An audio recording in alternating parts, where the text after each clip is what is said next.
낙스 신학대학원의 변증학 교수로 유명한 R.C. 스프라울이라는 분이 쓴 반대 의견의 극복이라는 책에 독일에서 성장한 한 유대인 소년을 소개합니다. 소년은 누구보다도 자기 아버지를 존경하며 자랐습니다. 아버지는 유대인으로서 회당에 충성을 다했을 뿐만 아니라 온 가족을 신앙으로 하나가 되게 하시는 가족의 구심점이었습니다. 소년이 10대가 되었을 때 그의 가족은 조그만 시골로 이사를 하게 되었습니다. 작은 시골이었던 터였기 때문에 회당은 없었고 루터 교회만 하나 있었습니다. 마을 주민은 거의 다 루터 교인이었습니다. 그런데 어느 날 소년의 아버지는 가족을 모아놓고 이렇게 말했습니다. 유대교를 포기하고 루터교로 개종한다. 이유가 무엇이지요? 라고 묻는 가족의 질문에 아버지는 이렇게 대답합니다. 이 마을의 주민들 대부분이 루터 교인이다. 특히 루터 교인이 되어야 직업상 유리하다. 그 대답에 소년은 충격을 받습니다. 그토록 신실하게 믿으셨던 아버지의 믿음이 사업상의 이익을 위한 것이었다는 말인가라는 생각이 들었기 때문이죠. 결국 소년은 믿음을 잃어버린 채 우리에게 잘 알려진 공산주의 이론을 정립합니다. 그리고는 우리에게 이렇게 말합니다. 종교는 아편이다. 이 사람이 누구죠? 바로 공산주의를 창설한 칼 막스입니다. 원칙 없이 상황에 따라서 자기에게 유리한 선택을 한 아버지의 흔들리는 신앙이 그의 아들로 하여금 믿음의 자리를 떠나게 만든 것입니다. 미국의 저명한 임상 심리학자이자 라이프 코치인 스테판 폴터는 모든 인간관계의 핵심 요소 아버지라는 책에서 이렇게 말합니다. 어떤 사람들은 아버지가 자신의 진로와 직장 생활에 영향을 준다는 말을 받아들이려고 하지 않는다. 특히 아버지의 직업과는 전혀 다른 직업을 선택한 사람들이 주로 그런다. 하지만 우리가 무슨 직업을 갖고 있든 상관없이 아버지라는 요인은 매우 다양한 방식으로 우리에게 영향을 주고 있다. 오늘 본문은 우리가 잘 알고 있는 십계명의 첫 번째 계명입니다.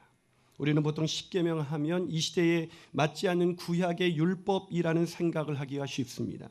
그래서 잘 가르치지 않습니다. 아니 십계명이 무엇인지도 잘 모릅니다. 혹시 십계명은 아시나요? 한번 외워보실까요? 갑자기 왜 이러시나 이런 표정이신 것 같아요. 하지만 십계명이야말로 은혜로 구원받은 우리와 우리의 가정에 매우 중요한 말씀이 아닐 수가 없습니다. 애굽에서 노예살이를 하던 이스라엘 백성을 은혜로 구원하신 하나님께서 이제 그들이 약속의 땅에 들어가 어떻게 살아야 행복하고 번성할 수 있는지를 가르쳐주고 있는 것이 바로 십계명이기 때문입니다. 그래서 이스라엘 백성들은 가정에서 자녀들에게 무엇보다도 먼저 십계명을 가르쳤습니다. 신명기 6장 1절과 2절을 한번 같이 읽어볼까요? 자, 있습니다. 시작. 이는 곧 너희의 하나님 여호와께서 너희에게 가르치라고 명하신 명령과 규례와 법도라. 너희가 건너가서 차지할 땅에서 행할 것이니 곧 너와 내 아들과 내 손자들이 평생에 내 하나님 여호와를 경외하며 내가 너희에게 명한 그 모든 규례와 명령을 지키게 하기 위한 것이며 또 내 나를 장구하게 하기 위한 것이라. 그렇습니다. 십계명은 이스라엘 백성은 물론 그들의 자녀들이 약속의 땅에서 장구하고 번성한 인생을 살게 하기 위한 자녀 양육 지침서였습니다. 그리고 그 첫 번째 지침은 바로 여호와 하나님 외에 다른 신을 섬기지 말라는 것이었습니다. 그러기에 저는 가정의 달을 맞이하여 어린이 주일을 맞이하여 십계명의 첫 번째 말씀, 나 외에는 다른 신을 내게 두지 말라 라는 말씀을 통해서 우리의 가정이 어떻게 약속의 땅에서 장구하고 번성할 수 있는지 그 비결을 함께 찾아보고자 하는 것입니다. 자, 그렇다면 우리가 어떻게 하나님만 섬기는 부모가 되어 자녀들을 축복할 수가 있을까요? 첫 번째 비결은 하나님만이 우리를 구원하시는 하나님이신 것을 믿어야 합니다. 하나님만이 우리를 구원하십니다. 믿으십니까? 한 가정에 있어서 부모의 구원이 왜 중요합니까? 구원받지 못한 부모는 하나님만 섬기는 모습을 자녀들에게 보일 수가 없기 때문입니다. 교회를 열심히 다니라고 하면서도 시험 때 아이들이 예배에 빠지면 그냥 묵인합니다.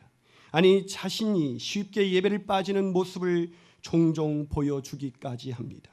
그런 부모의 뒷모습을 보면서 자라난 아이들이 하나님만 섬기는 아이들로 자라날 수가 있을까요? 하나님만 섬기는 축복을 누릴 수가 있을까요? 크레이그 그로셸 목사가 쓴 크리스찬 무신론자라는 책에 이런 이야기가 나옵니다. 어느 주일 설교를 끝나고 강단에서 내려오는데 리사와 아만다라는 두 사람, 그 부부를 만납니다. 그들은 온 교회를 통틀어 가장 신실한 축에 드는 사람들이었다고 합니다. 예배에 어김없이 참석하고 꼬박꼬박 헌금을 드리며 틈나는 대로 베풀며 사는 사람들이었습니다. 교회 어느 식구들에게 물어봐도 이 둘이 믿음 좋은 크리스천이라는데 토를 달 사람은 아무도 없었습니다. 그런데 그들이 인사를 나누기가 무섭게 돌아서기에 어디를 가냐고 물으니까 극장에 가는데 시간이 촉박해서 서둘러야 한다면서 이렇게 말하더랍니다. 웨딩 크래셔요 목사님. 한 번 봤는데 또 보러 가는 거예요. 그렇게 재미있는 영화는 처음 봤어요. 머릿속에 벌써 필름이 돌아가고 있었는지 둘은 발랄한 여고생처럼 서로 손을 맞잡고 낄낄거리기 시작했습니다.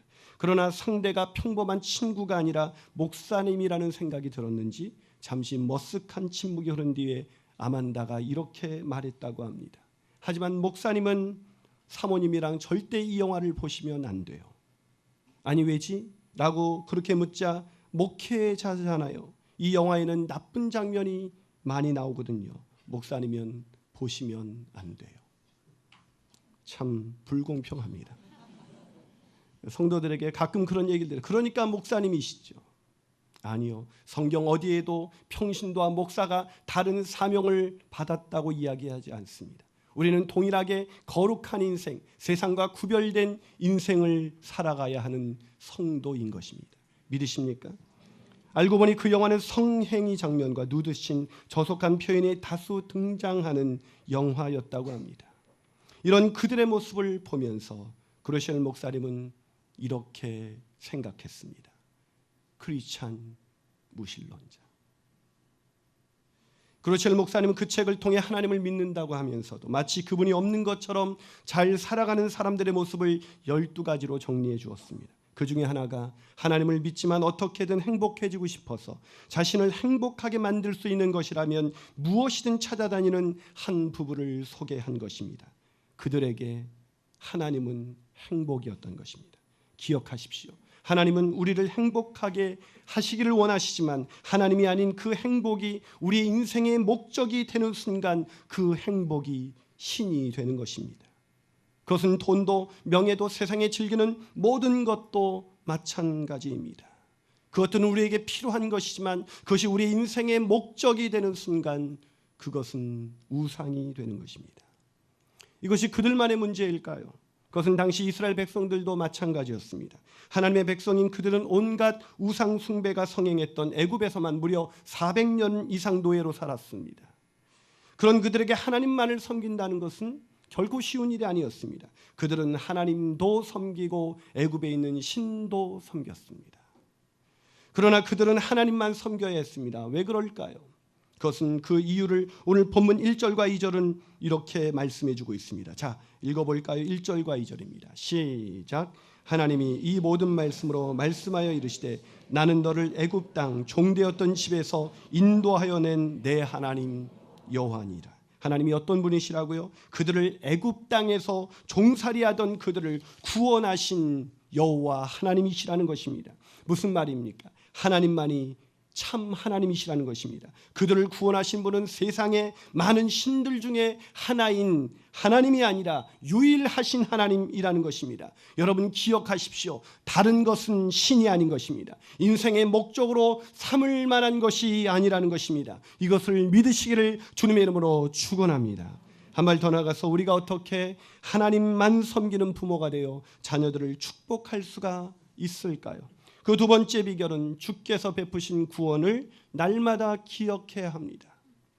이런 말씀을 들으시면서도 여전히 나 외에 다른 신을 내게 두지 말라. 이 말씀이 마치 우리 시대와는 맞지 않는 그런 구시대적인 그런 율법처럼 느껴지시나요?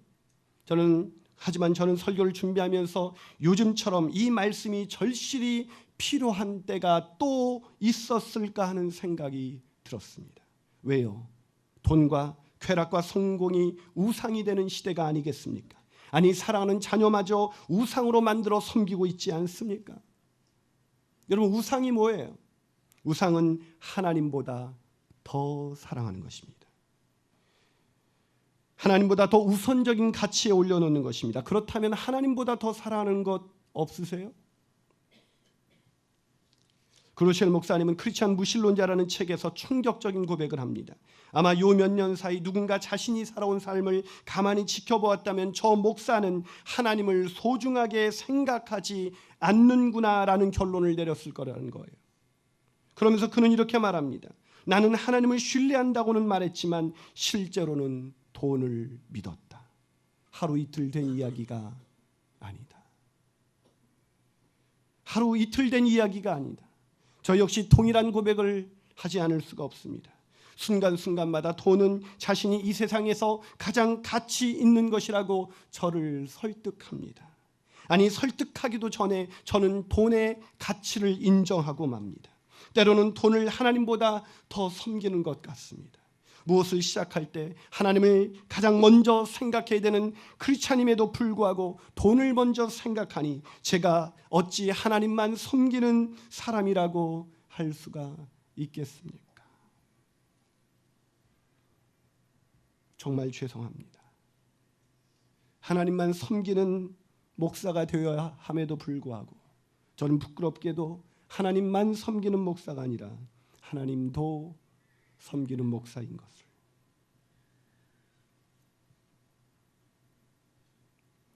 하지만 그루셀 목사는 하나님만 섬기기 위해서 무엇보다도 자신이 쉽게 믿어버리는 돈에서 자유하기 위해서 매년 헌금의 규모를 늘려가기로 마음을 먹었다고 합니다.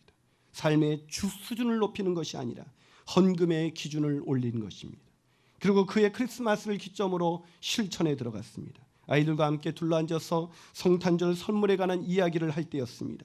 여태까지는 최근에 나온 멋진 장난감이라든가 컴퓨터 게임, 옷 따위가 희망 목록에 올랐지만 이번엔 전혀 다른 제안을 아이들에게 한 것입니다. 선물을 아예 주고받지 말고 그냥 그 돈을 모아서 고아원에 보내면 어떻겠냐는 제안을 한 것입니다. 예상한 대로 저항은 심했습니다. 그러나 목사님 부부는 저항이 심했던 아이들에게 부드럽게 설명을 하기 시작했습니다. 자신들이 얼마나 넉넉하게 살아가고 있는지, 제3세계에 있는 아이들이, 고아들이 얼마나 열악한 환경에서 그렇게 가난하게 죽어가고 있는지, 그리고 나서 부기명 투표를 했는데 놀랍게도 아이들이 동참한 것입니다. 한 번은 그 그루셀 목사님의 10살짜리 딸아이 안나라는 아이가 디지털 카메라를 사려고 꾸준히 저금을 하고 있었다고 합니다. 필요한 자금을 마련하기 위해서 10살밖에 안 된 아이가 집에서 아르바이트도 마다하지 않았다고 합니다. 그러던 어느 날 오후 메일을 대충 넘겨보다가 성경 보내기 운동을 지원해달라는 편지를 읽게 됩니다. 며칠 뒤 안나가 지폐와 동전이 섞인 저금통을 안고 나타났습니다. 그리고는 이렇게 말했습니다. 아빠, 카메라 살 돈으로 성경이 필요한 사람들을 돕기로 했어요. 이 돈을 좀 붙여주시겠어요? 목사님이 충격을 받아서 이렇게 물었습니다. 너 정말 괜찮겠어? 그 돈을 그렇게 써도 괜찮겠어? 네가 어떻게 모은 돈인데 그렇게 써도 괜찮겠어? 그러자 딸아이가 이렇게 대답했다고 합니다. 물론이죠, 아빠. 크리스천이라면 꼭 그래야 하는 것 아닌가요? 아니, 어떻게 10살짜리 아이가 그렇게 할 수 있었던 것일까요? 그것은 그 아이도 크리스찬이었기 때문입니다. 본문 2절을 한번 읽어볼까요? 2절을 한번 읽습니다. 시작. 나는 너를 애굽 땅 종되었던 집에서 인도하여 낸 내 하나님 여호와니라. 하나님께서 무엇을 말씀하고 계십니까? 왜 십계명을 말씀하시기 전에, 나 외에는 다른 신들을 두지 말라고 말씀하시기 전에 왜 옛날 얘기를 꺼내고 계신 것일까요? 그것은 잊지 말라는 것입니다. 우리가 어떻게 크리스찬이 되었는지, 우리가 어떻게 구원받았는지, 죄와 허물로 망가진 우리가 어떻게 그리스도인이 되었는지 그것을 잊지 말라는 것입니다. 그렇습니다. 우리는 크리스찬입니다. 죄와 허물로 망가진 우리를 위해서 독생자 예수 그리스도께서 우리를 위하여 십자가에서 죽으시고 부활하심으로 말미암아 우리가 죄에서 구원을 받았습니다. 그 전적인 하나님의 은혜, 그 놀라우신 하나님의 은혜, 그 하나님의 은혜를 날마다 기억한다면 우리 하나님만 섬길 수 있지 않을까요? 마지막으로 우리가 어떻게 하나님만 섬기는 부모가 되어 자녀들을 축복할 수 있을까요? 그것은 하나님을 인생의 최우선순위에 두어야 합니다. 지구촌교회에서 제가 아이들을 지도할 때 21세기 리더 스쿨이라는 그런 리더 스쿨을 만들고 아이들을 훈련시킬 때였습니다. 그때 아이들에게 리더가 되기 위해서는 무엇보다도 우선순위를 잘 정할 줄 알아야 한다고 가르쳤고, 그리고 이렇게 훈련을 시켰습니다. 먼저 우선순위를 가르칠 때가 되면 저는 10장의 카드 몇 묶음을 가져옵니다. 그리고 아이들한테 10장짜리 카드를 한 묶음씩 그 아이들에게 나눠줘요. 그리고 아이들에게 말합니다. 너희들에게 인생에 있어서 중요하다고 생각하는 것을 한 가지씩 그 카드에 적도록 하여라. 그러면 아이들이 그 소중하게 여기는 것을 그 카드에 적기 시작합니다. 다 적고 나면 저는 이렇게 말합니다. 자, 이제 너희들 앞에 책상이 있지. 그 책상에다가 너희들이 적었던 그 10가지 소중한 카드 중에 한 장을 내려놓아라. 한 장을 버려라. 그러면 아이들은 잠깐 머뭇거리다가 그 중에 자신의 인생에서 가장 필요 없다고 생각하는 것을 버립니다. 그럼 저는 거기에 멈추지 않고 그 다음 장 한 장을 더 버려라. 그 다음 장을 또 버려라. 언제까지 요구할까요? 2장이 남을 때까지 요구합니다. 그러면 아이들의 손에는 이제 2장의 카드밖에 남아 있지 않습니다. 그럼 저는 매몰차게 이렇게 말합니다. 이제 그 2장에서 한 장을 버려라. 그때 아이들이 제대로 버리지 못하고 우왕좌왕할 때였습니다. 한 녀석이 막 울려고 해요. 왜 그런가 했더니 한 장에는 엄마를, 한 장에는 아빠를 쓴 것입니다. 그래서 제가 강하게 요구했습니다. 그래도 버려라. 그저 아이가 주저없이 아빠를 버렸습니다. 저는 아이들에게 우선순위의 중요성을 강조하면서 이렇게 말합니다. 그 마지막 한 장 남은 것을 위해서 너의 인생을 걸어라. 후회 없는 인생을 살기 원한다면 그 마지막 한 장 남은 것을 위해서 너의 인생을 걸어라. 때로는 안타깝게도 그러나 그 아이들에게 제가 이런 얘기를 합니다. 그러나 인생을 걸기 전에 한 가지 조건이 있다. 그것이 너희에게 정말 인생을 걸어도 될 만한 것인지 다시 한번 생각해 보거라.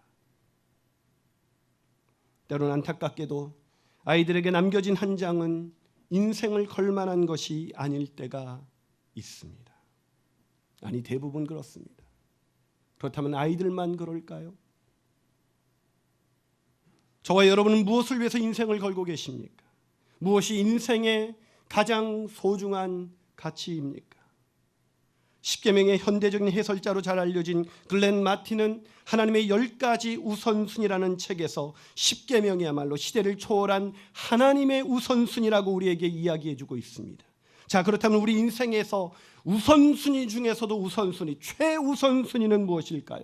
그것이 바로 오늘 본문 3절인 것입니다. 자, 3절 같이 읽어보겠습니다. 시작. 너는 나 외에는 다른 신들을 내게 두지 말라. 너는 나 외에는 다른 신들을 내게 두지 말라. 하나님께서 시내산 정상에서 모세에게 10계명을 주셨을 때 왜 이 계명을 첫 번째 계명으로 주셨을까요? 그것은 우리 인생의 최우선순위가 바로 이것이기 때문입니다. 다시 말해서 이것이 뒤로 밀리면 우리의 인생은 무너지고 마는 것입니다. 이것이 뒤로 밀리면 아무리 부와 아무리 명예와 아무리 권력과 아무리 남이 부러울 만한 그런 행복을 누리며 살아간다 할지라도 인생의 코끝에서 호흡이 멈추는 순간 여러분의 인생은 결코 허물을 극복할 수 없을 것입니다. 나 외에 다른 신을 내게 두지 말라. 주는 나의 피난처로 잘 알려진 코리 텐 붐이 내 아버지의 집이라는 책에서 자신의 젊은 시절의 이야기를 들려줍니다. 그의 아버지는 시계빵 사업을 했는데 거기서 자신은 아버지를 도와서 기쁘고 즐겁게 일을 했다고 합니다. 하지만 시계빵이 어려운 경제적인 위기에 처하고 말았습니다. 지불할 엄청난 고지서는 쌓여져 갔고 돈은 없었습니다. 그런데 어느 날 잘 차려입은 신사 한 사람이 상점에 들어와서는 굉장히 값비싼 시계들을 보고 있는 거예요. 그리고는 아빠와 이 코리라는 이 딸은 그 아빠와의 그 신사의 이야기를 들으려고 한쪽 귀를 기울이면서 그 시계가 팔리기를 간절히 기도했다고 합니다. 이건 참 좋은 시계인데요. 이게 바로 제가 찾던 시계입니다. 마침내 비싼 시계를 손에 쥔 신사가 말했습니다. 그러면서 그 손님은 안주머니에 손을 넣어서 두툼한 지폐 뭉치를 꺼낸 것입니다. 순간 코리는 속으로 이렇게 외쳤습니다. 주께 영광을 돌릴지어다. 야, 드디어 현금이구나. 그런데 바로 그때였습니다. 그 고마운 손님이 그 시계를 감탄하면서 보더니 이렇게 말하는 것입니다. 혹시 여기 할렘에 있는 좋은 시계공을 아세요? 저는 그 사람을 아는데 그 이름은 벤 휴턴이라는 사람이었죠. 아마 선생님도 그를 아시겠죠? 코리의 아버지가 고개를 끄덕였고 손님은 말을 이어가기 시작했습니다.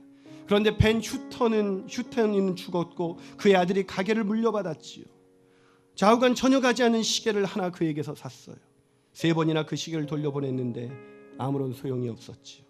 그래서 나는 다른 시계 상점을 찾기로 작정했던 것입니다. 손님이 코리 아버지를 찾게 된 이유를 설명한 것입니다. 그러자 그 말을 들은 아버지가 갑자기 손님에게 이렇게 말했습니다. 혹시 손님 그 시계를 볼 수 있겠습니까? 그러더니 시계를 건너받아 시계 뒤를 열어 어떤 것 하나를 조절하고는 손님에게 시계를 도로 주었습니다. 손님, 시계는 여기 있습니다. 아주 작은 착오가 있었네요. 이제 시계가 잘 갈 것입니다. 그리고 손님, 저는 그 젊은 시계공을 신뢰합니다. 그도 그의 아버지처럼 좋은 시계공입니다. 제 생각에는 선생님께서 그에게 새로 시계를 하나 사주셔서 그를 격려하는 것이 좋을 것 같습니다. 손님이 그럴 수 없다고 하자 코리 아버지는 이렇게 말했습니다. 그 젊은 양반은 그의 아버지가 없이 사업의 어려운 때를 지나왔습니다. 만일 그의 시계로 문제가 생기면 제게 가지고 오십시오. 제가 도와드리지요. 자, 이제 당신의 돈을 드릴 테니 제 시계를 돌려주십시오. 시계를 받은 아버지는 돈을 돌려주었고 정중하게 인사하고 그 손님을 보냈습니다. 이 광경을 숨어 지켜보던 코리가 뛰쳐나와 아버지에게 따졌습니다. 아빠, 어떻게 그럴 수가 있어요? 그러자 아빠가 이렇게 대답했습니다. 코리, 내가 벤 휴텐 씨 장례식 날 복음을 전했던 것 기억하니? 왜 코리의 아버지는 신실한 크리스찬으로서 장례가 나면 장례를 인도할 수 없는 사람들의 장례를 인도해 주곤 했습니다. 코리, 그 젊은 사람이 그에게 자주 오던 손님 중에 하나가 텐붐 씨에게 갔다는 말을 들으면 뭐라고 말했을까? 한번 생각해 보아라. 주님의 이름이 영광스럽게 되리라고 생각하니? 얘야, 축복받은 돈과 저주스러운 돈이 있단다. 우리 주님만을 의지하며 살아오지 않았니? 그분은 수많은 언덕의 양들을 키우시고 또 우리를 돌보아 주실 거야. 아버지의 말씀을 들은 코리는 부끄러움을 느꼈습니다. 그리고 그날 코리는 저녁에 이렇게 생각했습니다. 어떻게 하면 나도 아버지처럼 그런 믿음과 신뢰를 가질 수가 있을까? 사랑하는 여러분, 오늘은 어린이 주일입니다.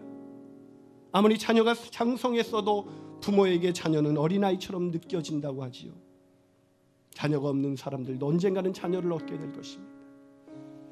그 자녀들에게 무엇을 주시고 계십니까? 그 자녀들에게 오직 하나님만 섬기는 가정, 오직 주님만을 예배하는 가정, 그것을 주고 계시지 않는다면 오늘날 자녀들은 믿음의 길을 떠나게 될 것입니다. 같이 기도하시겠습니다.